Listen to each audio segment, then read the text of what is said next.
El papel de la autoconsciencia en la transformación personal. Cuarta parte y última.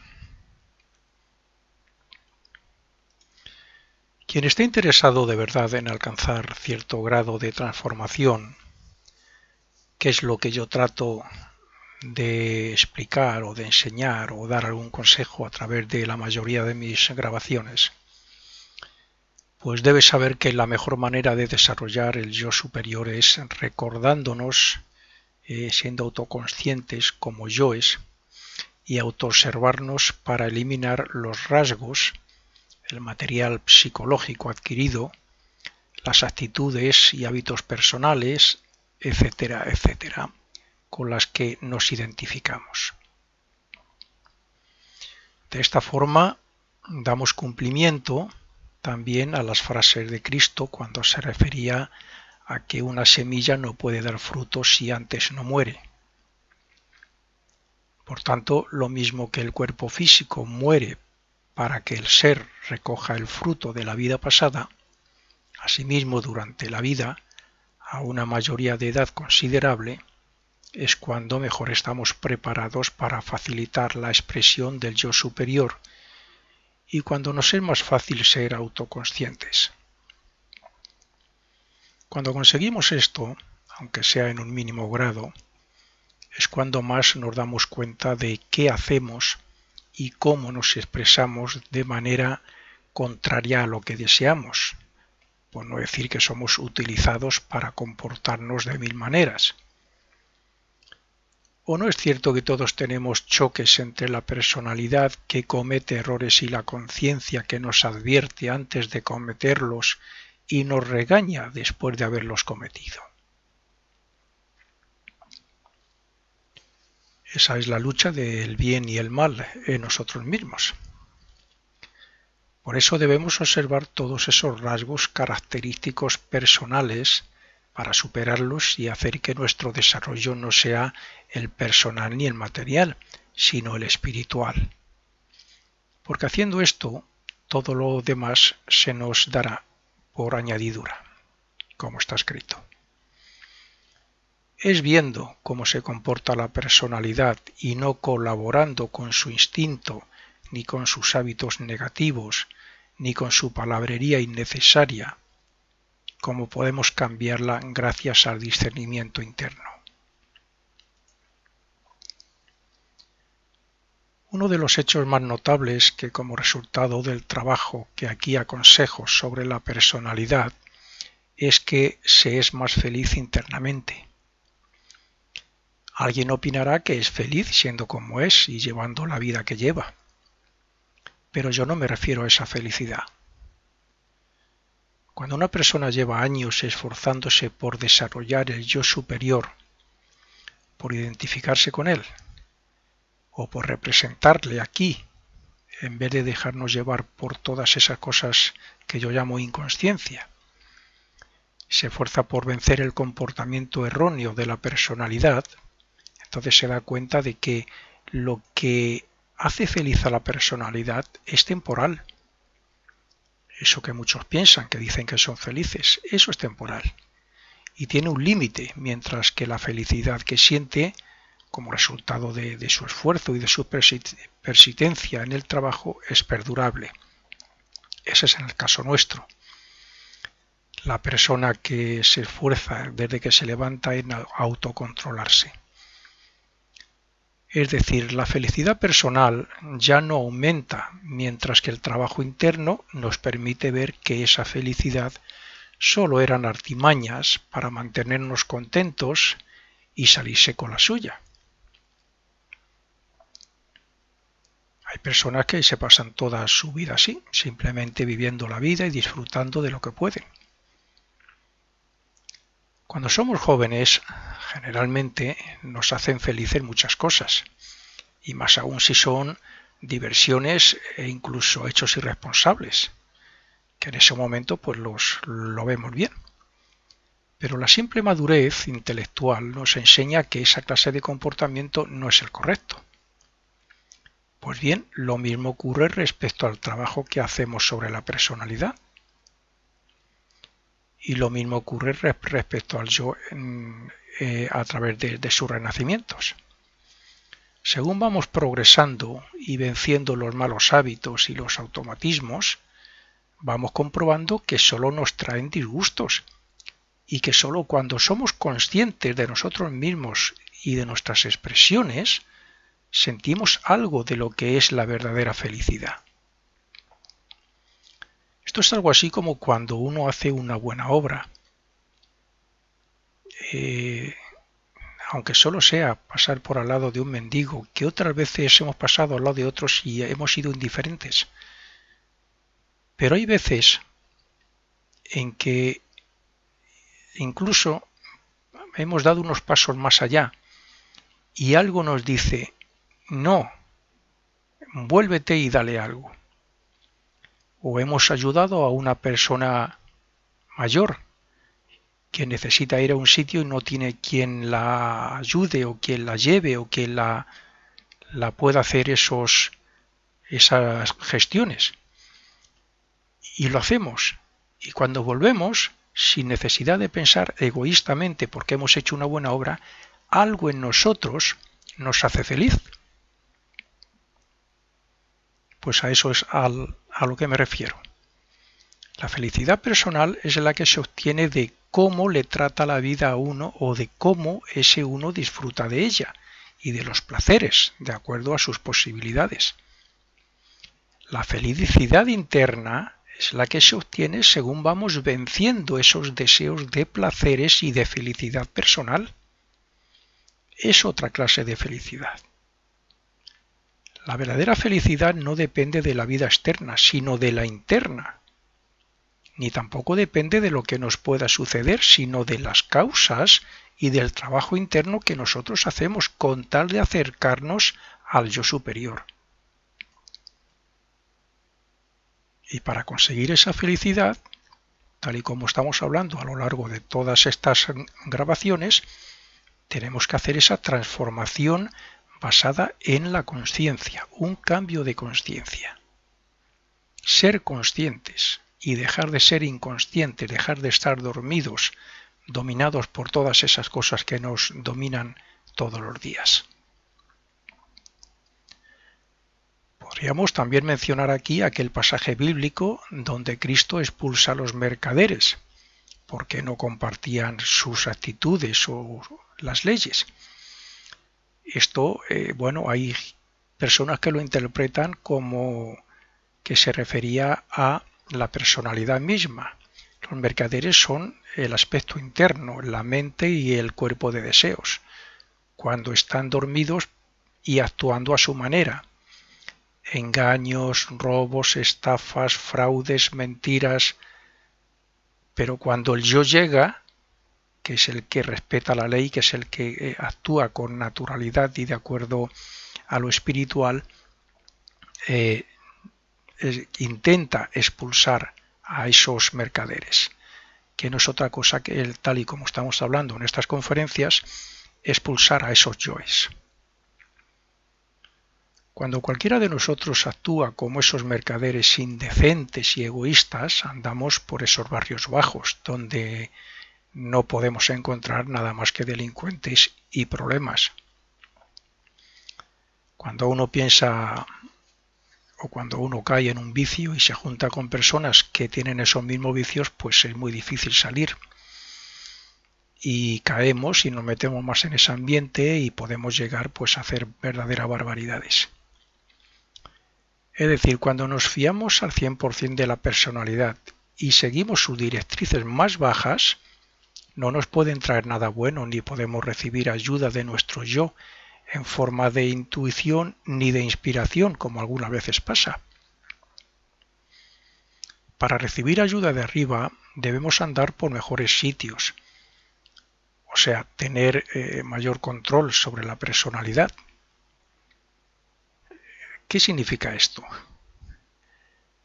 Obsérvense y analicen qué clase de deseos, pensamientos y emociones tienen cuando sienten odio o ira. O si lo han tenido alguna vez, acuérdense de ello.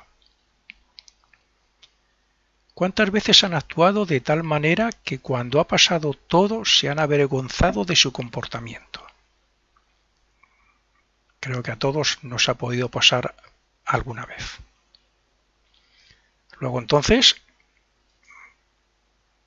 nos podríamos considerar un campo de batalla donde el yo intenta derrotar a la personalidad, como ocurre con el personaje de Arjuna en el Bhagavad Gita.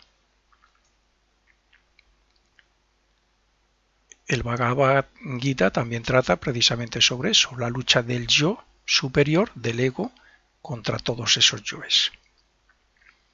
Es la purificación. En nosotros está utilizar la energía y la vida para satisfacer los deseos y para identificarnos con las emociones y con la manera de pensar de la mente, o observar cómo se comporta todo eso en nosotros para acostumbrarnos a actuar como actuaría el verdadero yo. Son los deseos y las emociones negativas las que llevan a pensar que esa forma de vida es la que nos trae felicidad. Y si nosotros estamos identificados con nuestra mente, actuaremos así y nunca hallaremos el camino que nos lleva a la realidad. Una de las mayores ventajas que lleva consigo este trabajo interno, del que estamos hablando aquí, es que la misma persistencia de la autoobservación hace que desarrollemos la concentración mental. Con esto se desarrolla la concentración mental y la voluntad. Son muchas las personas que en mis conferencias y cursos me han dicho que les cuesta mucho mantener la mente enfocada sobre un asunto sin saber que eso se debe a que no tienen una idea o motivo específico de meditación como base. Generalmente la mente se acomoda y piensa en las cosas rutinarias, monótonas, es decir, en lo que nos domina y en lo que consideramos hábitos, pero no utilizamos la voluntad para imponerla sobre la mente para pensar en hechos o motivos que ayuden al desarrollo interno. Es conveniente recordarse a sí mismo, o sea, ser consciente de que somos un yo que está por encima de la personalidad. Recordarse que la mente es un vehículo del yo y que debería estar bajo su control, ya que cada uno es responsable de lo que piensa. La razón nos dirá si un hecho es verdadero o falso, si es bueno o malo, o si nos ayuda en algo pensar en un hecho o debemos desecharlo y dejarlo pasar. Pero si elegimos pensar en ello, estaremos creando una causa que tarde o temprano tendrá su efecto sobre nosotros.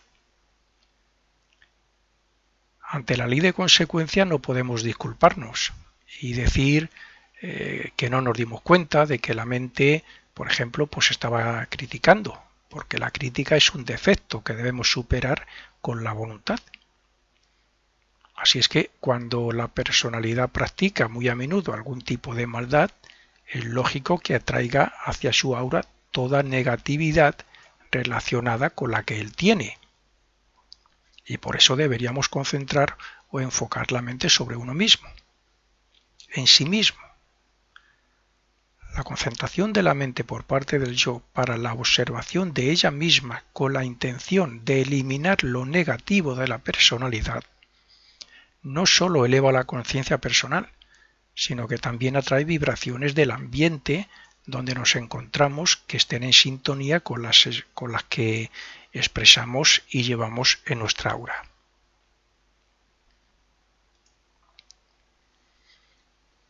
Podemos tener buenas intenciones y buena voluntad en nuestra vida cotidiana, pero eso no evita que la mente piense en hechos negativos que llegan al cerebro por vía de los sentidos o que surjan de la memoria o del subconsciente. Por eso la atención a lo que piensa la mente evita también la creación de karma negativo futuro.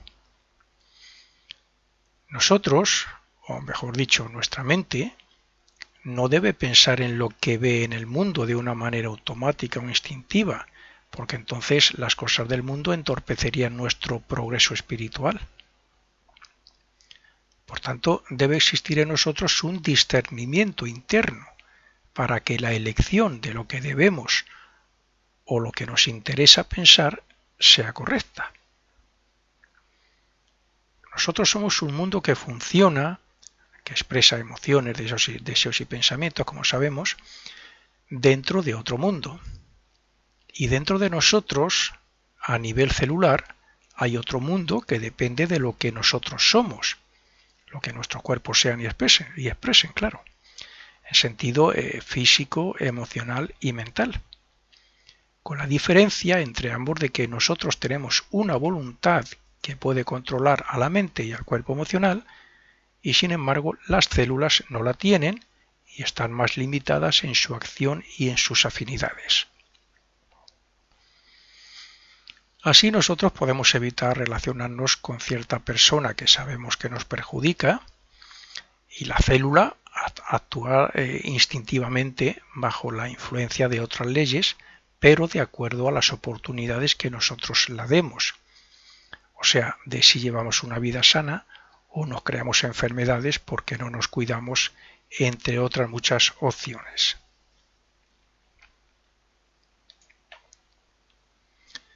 Las personas que se recuerdan a sí mismas como un yo de buena voluntad que quiere autoobservarse para eliminar sus defectos y fortalecer sus virtudes, está haciendo un buen trabajo sobre la memoria personal.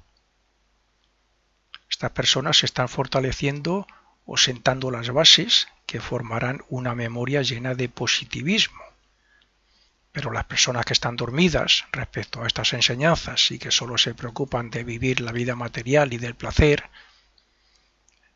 que sabemos que es deseos, emociones egoístas, de odio, de rencor, etc., pues esas personas están haciendo que la memoria les recuerde las negatividades que contiene en sí misma.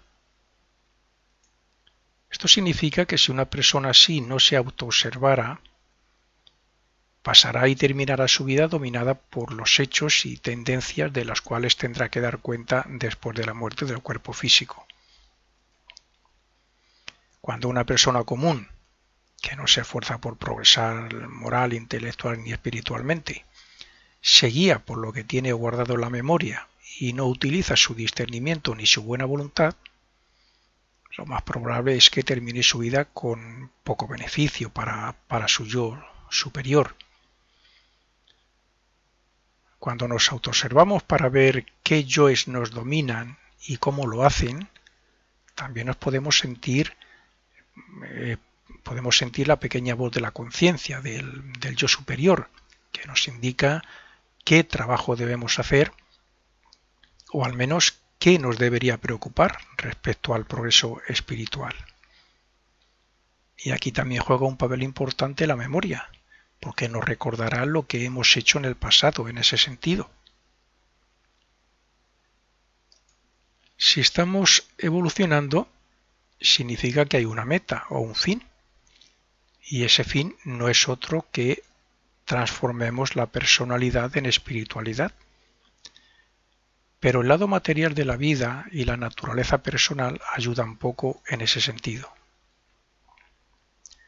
Los que ya nacen con algún progreso espiritual notable no solo buscan la verdad y la realidad por el medio que tengan a su alcance, sino que incluso notan que hay muchos aspectos que no les satisfacen en la vida. Su discernimiento les capacita para ver más fácilmente el bien y el mal, dónde tienen que ir y por dónde no. Estas personas son las que buscan y encuentran algo que satisfaga su inquietud interna y que les ayude a desarrollar su espíritu en detrimento de la personalidad. Recordemos que por mucha riqueza y disfrute de la vida que tengamos, no vamos a progresar espiritualmente ni un solo grado. Es necesario encontrar algo que llene la necesidad de progreso espiritual. Sean estas enseñanzas, sea el ocultismo, sea cualquier otro. Solo trabajando en ese sentido podremos escuchar cada vez más clara la voz de nuestro verdadero yo. Lo que nos llega por vía de los sentidos tampoco nos puede ayudar mucho si no lo pasamos por el tamiz del discernimiento y de la buena voluntad. Es necesario nuevas ideas o el desarrollo de nuevos y más elevados ideales. La ayuda de nuestro ser está siempre dispuesta para ayudarnos, pero si no le facilitamos los medios limpiando nuestro templo de negatividades, nunca nos llegará y nunca podremos ver su luz. Lo primero que deberíamos tener claro es que somos una personalidad llena de imperfecciones, pero con las suficientes virtudes como para eliminarlas de una forma progresiva. Y lo segundo es que debemos aplicar dichas virtudes y toda enseñanza a nuestro alcance para conseguir nuestras metas. Que eso es lo que a muchos les cuesta. Pueden escuchar esta grabación, como otras muchas que hay por ahí, muy buenas en sentido espiritual, y terminar con ganas de ponerse a trabajar y a superarse a sí mismo y a construir elevados ideales y a espiritualizar su carácter. Pero al poco tiempo o a las pocas horas, pues viene alguien, le invita a ir a no sé dónde, que es una pérdida de tiempo, y van. O se ponen a ver la televisión, una película, y se olvidan ya de todo esto. Y a la siguiente mañana, que podían hacer una pequeña meditación o concentración y autoprogramarse para no caer en lo que caen casi todos los días en los mismos sitios o en las mismas cosas, no lo hacen. Y eso, pues tarde o temprano tendrán que hacerlo, sea en esta vida o sea en la próxima, o tendremos que hacerlo en esta o en la siguiente vida, y si no, a la siguiente. Cuando una persona contacta con estas enseñanzas, no es por casualidad. Hay personas que leen un simple libro y conoce a otra persona que simpatiza con los mismos gustos, y esa persona le explica que hay otro autor que es mejor y compra otro libro, y terminan yendo o apuntándose, afiliándose a una escuela, y ahí aprenden más, y así van encadenando conocimientos, enseñanzas, y van aplicándolas y van superándose. Pero es muy, seguro que de tantísima gente como comienzan o se apuntan a una escuela de estas importantes donde sus enseñanzas son muy útiles, la mitad o muy posiblemente más lo dejan o fracasan. ¿Por qué? Porque no han tomado verdadera conciencia de la enseñanza. La han tomado, pero la dejan pronto. Siempre que hagamos algún trabajo espiritual sobre la personalidad, repercutirá en el ser, y éste se manifestará más claramente en nosotros. Sean oraciones asiduas, sean lecturas que lleven a la práctica, sean ideales elevados, o sea las que sea. Todo ayudará a transformar la personalidad. Aunque decimos que vivimos en el estado de conciencia de vigilia, cuando estamos despiertos, si nos analizamos profundamente veremos que este estado se puede dividir en dos, que son el que nos sitúa en la autoconciencia como observadores de la personalidad, y el de la propia personalidad que imagina y actúa identificándose con el cuerpo, con las emociones y con la mente, dejándose llevar por sus emociones y por sus pensamientos involuntarios. Nos podemos encontrar en el lugar más maravilloso del mundo, ir vestidos de la mejor manera y a todo lujo, o ir acompañado por la pareja ideal. Pero el lugar donde realmente nos encontramos es donde estemos psicológicamente de acuerdo a la conciencia. Es decir, ¿de qué sirve todo eso si resulta que la mente está pensando, voluntario o involuntariamente, en un problema personal o está dominada, por ejemplo, por el temor? Si en este caso la persona se autoobserva y se da cuenta de que esa clase de temores o preocupaciones lo están llevando a la inconsciencia de lo que realmente está viviendo en ese momento o experimentando, comprobaría que pasa de un estado de ánimo o emocional negativo a otro positivo que le hace ver la realidad de la situación en esos momentos. Me atrevería a decir que cada uno de nosotros tiene constantemente la oportunidad de elegir entre ser consciente de lo que hace como personalidad, lo que nos permite siempre hacer el bien, claro, y elegir, y no serlo, y actuar y expresarse de acuerdo a su instinto o sus emociones, etcétera, que es más negativo para el yo real. A todos nos ocurre a menudo que escuchamos a las personas decir que tienen disgustos, preocupaciones, problemas, etcétera. Vemos que se desesperan o que incluso les quita el sueño y no le damos importancia porque nosotros lo hemos hecho alguna vez. Pues bien, ese es el estado psicológico de conciencia negativo que, si lo observáramos y nos hiciéramos conscientes de él, deberíamos de razonar consciente y voluntariamente para que no nos dominara, o bien, como he dicho, dejarle pasar para que no nos absorba.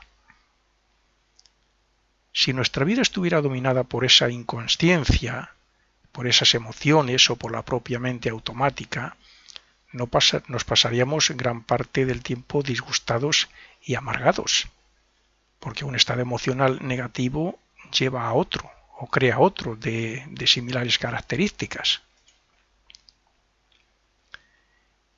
Es también muy común entre los humanos el hecho de que algo que percibamos se convierta en un sentimiento tan negativo que nos haga cambiar el concepto que tenemos sobre otra persona. Podemos tener un buen concepto sobre un compañero de trabajo basado en el conocimiento que tenemos sobre él. Y sin embargo, el hecho de verle hacer algo contrario a nuestras ideas, por ejemplo, hablar de un partido político, hace que cambiemos dicho concepto, porque nos hemos vuelto negativos hacia él. Cualquier hecho que percibamos por algún sentido nos puede hacer suspicaces, estar a la defensiva o pasar al ataque, y hacer que todo lo bueno que veíamos en la otra persona se convierta en algo malo que nos separe de ella. Las emociones negativas, así como los pensamientos negativos, provocan malos entendidos, sospechas, rupturas, etc. ¿Qué significa esto? Pues que un mal pensamiento, basado o no en alguna emoción negativa, puede cegar a una persona, o sea, volverle inconsciente de la realidad, hasta el punto de ver enemigos donde no los hay, o aislarse de otras sin motivo, sin razón aparente. Los malos pensamientos y las emociones negativas nos pueden influir hasta el punto de echar abajo los ideales de progreso espiritual que podamos tener. Yo sé de personas que llevan gran parte de su vida conectadas al mundo del ocultismo y con grandes ideales espirituales, y sin embargo lo han dejado por dejarse engañar por otras enseñanzas absurdas y fantasiosas, o por romper con la escuela a la que pertenecían y caer en la vida y en los placeres mundanos que ya tenían superados hace años. Cuando la insensatez se hace dueño de una persona que pueda llevarla incluso a odiar a los que eran antes sus más elevados ideales, las emociones negativas surgen cuando no hay verdad o realidad en nosotros, es decir, cuando estamos cegados o dormidos por esos yoes personales. Es más, esta clase de emociones son falsas en sí mismas, son pruebas a superar y yoes a eliminar que no solo nos influyen a nosotros, sino que también lo hacen sobre los demás. Una emoción negativa puede ser dominada o transformada cuando hay una buena voluntad y discernimiento. Pero si el intelecto o la razón falla, entonces será muy difícil que esa persona despierte al mundo de la realidad. Una persona así aprovechará menos las oportunidades de crecimiento personal y espiritual y será bastante más desdichada que la mayoría, porque sus yoes predominarán en sus decisiones y expresiones. Pero esto no siempre es así. Yo he conocido personas que han llevado una vida normal y que no han tenido elevados ideales, pero tampoco han sido unos sinvergüenzas. Sin embargo, a una edad avanzada han descubierto enseñanzas como estas, o como las de la filosofía oculta, y han impuesto su voluntad y su discernimiento hasta el punto de vencer sus malos hábitos y de ser y hacerse verdaderos aspirantes espirituales o ejemplos a seguir. Una emoción negativa que es admitida y escuchada por la mente incontrolada, cuando no somos conscientes de lo que piensa, puede cambiar muchos buenos conceptos que tenemos sobre el mundo o sobre otras personas. Nos puede deprimir, enfadar y hacernos desgraciados si no sabemos actuar contra ella o si no la sabemos parar. Solo cuando hay buena voluntad, buenas actitudes y una expectante observación sobre uno mismo, podemos estar seguros de que vamos por el buen camino. Nacemos libres de personalidad, pero según vamos conociendo el mundo y a las personas, según vamos aprendiendo de las experiencias y de las personas, y según sea nuestra voluntad y nuestro discernimiento, así podemos ser arrastrados por esa personalidad creada o bien controlarla hasta cierto grado. Opinan muchos que cuantas más oportunidades y éxitos materiales, más felicidad. Cierto, pero también más inconsciencia del ser y menos desarrollo espiritual en la mayoría de los casos. Una persona puede llegar a lo más alto gracias a su ambición y a su esfuerzo, pero si solo lo hace para disfrutar de los placeres personales, es que no conoce a su personalidad. Si no conocemos algo, no podemos hablar sobre ello en sentido de bueno o malo, o beneficioso o perjudicial. Y eso es lo que ocurre con la personalidad, con todas sus malas inclinaciones y deseos y con todos sus defectos. Mientras no estemos acordándonos de estas enseñanzas, sea recordándonos a nosotros mismos en estos momentos, lo suficiente como para ser verdaderos observadores de nuestra personalidad y de nuestro carácter, pues mientras no hagamos eso no nos conoceremos como personas y no podremos rectificar nuestros defectos, nuestros deseos, nuestras inclinaciones, etcétera, etcétera. Cuanta mayor conciencia tengamos sobre la personalidad, mayor posibilidad de conocer esos yoes y mayor poder para separarnos de ellos y transformarlos. El verdadero yo solo puede creer gracias al conocimiento de la verdad y de la realidad. Por tanto, mientras el hombre siga identificándose con los placeres de la tierra y con sus deseos y sus emociones, así como con su forma de pensar según dichos deseos y emociones, el yo no podrá creer y la personalidad seguirá dormida respecto a la vida superior. Cuando tenemos una idea falsa sobre nosotros mismos, es decir, creer que somos lo que no deberíamos ser, entonces encontramos muchos disgustos y nos creamos muchos problemas. Y todo porque hemos creado una personalidad llena de deseos, sentimientos y emociones que casi obligan a pensar a la mente de una forma contraria a lo que debería ser la verdadera conciencia del yo. Es necesario crear un elevado ideal de nosotros y pasar a la práctica, si de verdad queremos elevar progresivamente nuestra conciencia al mundo del espíritu. Dice uno de los axiomas herméticos más conocidos que como es arriba es abajo, y al contrario, lo que significa que si lo aplicamos a la voluntad, nuestra voluntad es superior o diferente a la de otros, de acuerdo al desarrollo evolutivo de cada uno, claro. y que ocurre lo mismo si comparamos la nuestra con la de Dios. La voluntad, tenga el desarrollo que tenga, tiene un mismo origen y un mismo fin. Es decir, está unida al espíritu y se manifiesta cuando la forma ha evolucionado lo suficiente como para manifestarla por medio de la razón. Pero como estamos evolucionando a través de diferentes cuerpos, significa que la voluntad no tiene en todos el mismo grado de manifestación ni de poder. Sí coincidimos todos en una cosa, en que como la voluntad está unida al verdadero yo, cuanto más manifestación de éste, más poder de la voluntad. Por consiguiente, ¿qué voluntad tiene y hasta qué punto se desarrolla la misma en las personas que observan poco y actúan más por hábitos e instinto que por voluntad y razonamiento?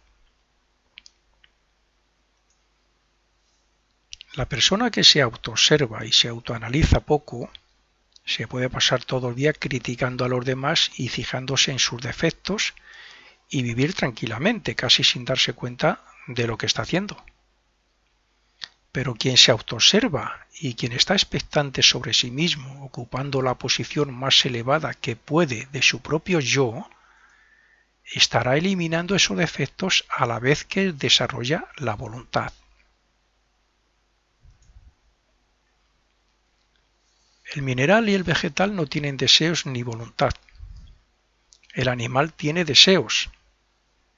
Algún día tendrán voluntad también. Y se manifiesta y vive de acuerdo a esos deseos, emociones, instintos y hábitos. El hombre tiene voluntad, pero todavía está dormido, entre comillas, y se guía en gran parte igual que el animal. Lo que significa que su voluntad es muy afín a esos muchos yoes que todos tenemos, pero que la utilizamos poco como verdaderos yoes o seres creados por Dios. ¿Podemos decir que tenemos varias voluntades? Aunque la voluntad es una, como lo es el espíritu, podríamos decir que sí. Las matemáticas son abstractas. Por tanto, el matemático, el químico, el físico, tendrán que imponer su voluntad casi constantemente cuando están trabajando. Tendrá que imponer su voluntad para concentrar su mente en sus trabajos e investigaciones. Esa es una gran voluntad puesta al servicio de la humanidad. Pero, ¿qué ocurre respecto al que tiene una mente ociosa y tiene un trabajo común donde no tiene que utilizar casi su voluntad por ser una rutina o incluso no trabaja? Pues que tiene otro grado de voluntad y que, como consecuencia, no está tan despierto ni está tan preparado como para autoobservarse y darse cuenta de que aún le queda mucho que superar de los aspectos que nos asemejan al animal. Si actuamos por instinto o de forma automática, desarrollaremos poco la voluntad.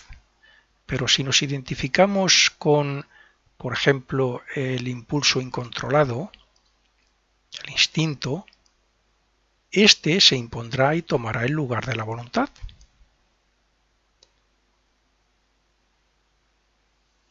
Por tanto, mientras no pongamos voluntad para estar pendientes de cómo pensamos, sentimos y nos expresamos, seguiremos teniendo más voluntad de esos yoes que nos dominan y que nos duermen que del verdadero yo o ser.